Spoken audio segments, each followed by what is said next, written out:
But you had an incredibly horrible spinal injury. They were going to put like a metal rod in your back, and you were able to heal that. Now, I listened to an interview that you did about where you were talking about how you were able to heal your spine, and part of it was visualization of how your spine should look.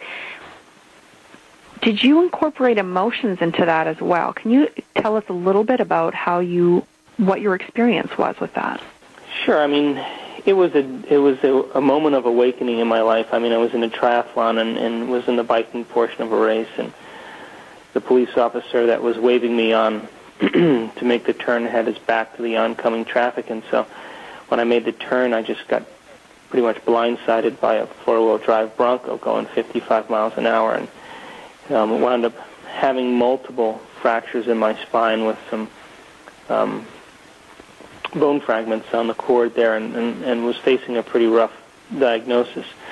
But it wasn't, I had to make a decision at some point, and it wasn't just that I just thought, oh, well, I was just going to visualize my spine better, or healthy or perfect. I just had to ask some bigger questions, and I think when we have crisis in our life, when we have difficulties in our life, if we're prudent and we're conscious, I think the first thing we ask is, why did this happen, and is it, how can I change this, or I can't go on business as usual, so I got to become somebody else, or you begin to ask questions, is there more to life, that begin to shatter your old beliefs, because pretty much we go on living our lives in a certain level of comfort until something disrupts that, and crisis is one of the ways that I think that gets people's attention from a cosmic point of view. And so it was just an opportunity for me in my 20s where I had to actually begin to ask some bigger questions. And so the prognosis was really poor at the time. They didn't think I'd be able to walk again. And I just said, I asked myself, what do I know?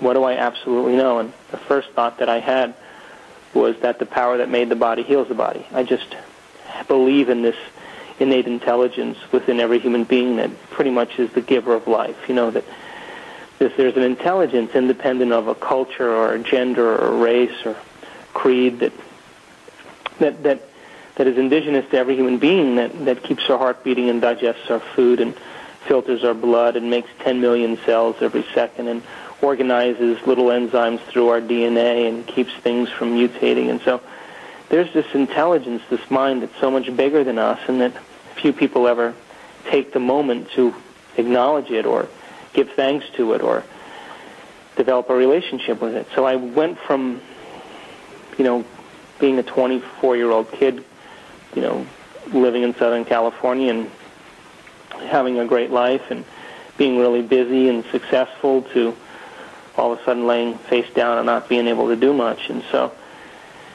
I thought, well, listen, I'm not going to let any thought go by that I don't want to experience. That's the first thing I'm going to do. The second thing I'm going to do is let's see if I can make contact with this intelligence. If it's real, if it's a consciousness is awareness, and awareness is noticing. It should be noticing me.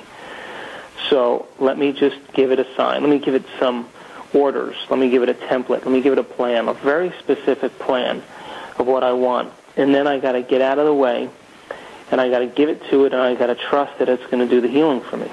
And this process, of course, was over the course of a little bit of time, but I decided, look, I have nothing else to do. I'm nowhere to go now. I can't do anything, and I'm just going to see if I can begin to organize my mind here. And so as I began the process, I became so aware how unfocused my mind really was, because I was feeling pain, and I was scared, and I had a lot of emotions, and my life had changed dramatically in that moment. So it took me a little bit of time to be able to get to the point where I could actually forget about all that stuff and begin to make a very specific picture of what I wanted. And I was basically reconstructing my vertebrae in my mind, one vertebrae at a time. And if I lost my concentration or my focus, I would stop and start all over again, because I didn't want to give anything but a pure signal to this intelligence. So the more I did it, the easier it got. And so after weeks of doing this, I started to notice that when I could get through it, the whole process without any distractions, it was like hitting a tennis ball in the sweet spot. There was a very significant feeling that I became aware of and familiar with. And that feeling was just a really great sense of connectedness.